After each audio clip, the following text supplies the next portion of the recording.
से ले लूँगी।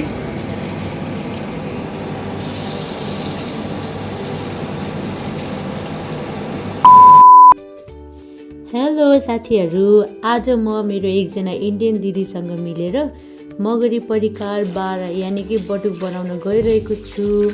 अनि हजुरहरू कतिजनाले बटुक मनपर्छ कमेन्ट बक्समा भन्नु है त। अनि भिडियोमा देखिसक्नु भएको छ केराउको दालको बटुक बन्दैछ भनेर।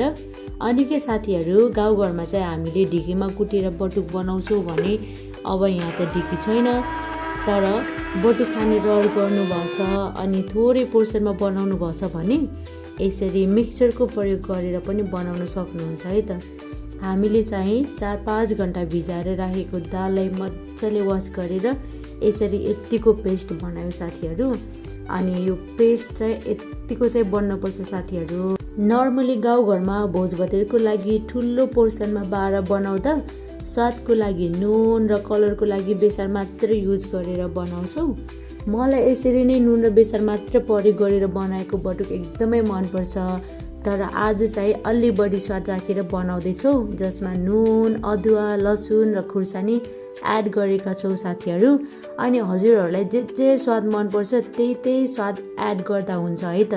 तर अथेन्टिक स्वादको लागि भने नुन र बेसार मात्र भए हुन्छ साथीहरू। अनि पेस्ट बनाइसकेपछि कसरी बनाउने त अभियसली तातो तेलमा डिप फ्राई गर्ने साथीहरू। त्यसको लागि यता दिदीले तयारी गर्दै हुनुहुन्छ, साथै नयाँ परिकार बनाउँदा पाउँदा दिदी एकदमै एक्साइटेड हुनुहुन्छ। अनि यो चाहिँ हाम्रो कल्चरल परिकार हो, जुनसुकै कार्यक्रममा पनि हामी धेरै जसो बटुक नै बनाउँछौँ भनेर भन्न पाउँदा म पनि उत्तिकै खुसी छु अनि एक्साइटेड पनि। साथीहरू, अब ढिला नगरिकन बटुकलाई यो डल्लो डल्लो लिएर अनि हातमा यसरी सेप बनाएर डिप फ्राई गरिहालौँ न त है त। यसरी बटुक बनाउनको लागि सानो सानो डल्लो लिएर गोलो गोलो आकार दिने अनि फ्राई गर्ने साथीहरू। यसरी चाहिँ आकार दिन पर्छ। यो भयो हाम्रो बटुक। पाल्पाली भनिसकेपछि यो खानेकुरामा बटुक, चुकौनी, आलुको अचार अनि तिमुरको अचारसँग गहिरो नाता हुने के है साथीहरू।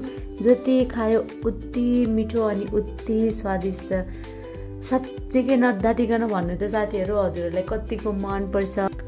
अनि बुटोल र पाल्पाको बिचमा रहेको जोरधारा, केराबारी, गौरीको मुटो बाटो आसपासमा यात्रा गर्दै गर्दा कतिजनाले चाहिँ तिमुरको अचारसँग बटुक र चुकौनी खानुभएको छ साथीहरू।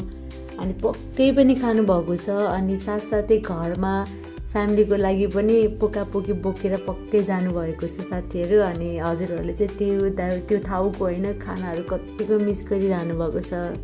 मलाई चाहिँ साथीहरू एकदमै याद आइराखेको छ। त्यही भएर आज छुट्टीको दिन पनि थियो अनि हामीले चाहिँ बटुक बनाउन भनेर सुरु गरिसक्यो साथीहरू।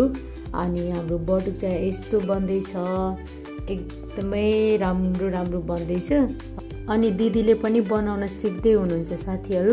बटुक चाहिँ मिडियम हिटमा अलिक धेरै बेर मजाले पाकेर क्रिस्पी नहुँदासम्म फ्राई गर्नुपर्छ। अनि लगभग यो बटुकको कलर चाहिँ यत्तिको भएपछि यो चाहिँ पाक्यो भनेर हामीले बुझ्न सक्छौँ साथीहरू। बटुकसँग खानको लागि आलुको अचार पनि बन्दैछ साथीहरू।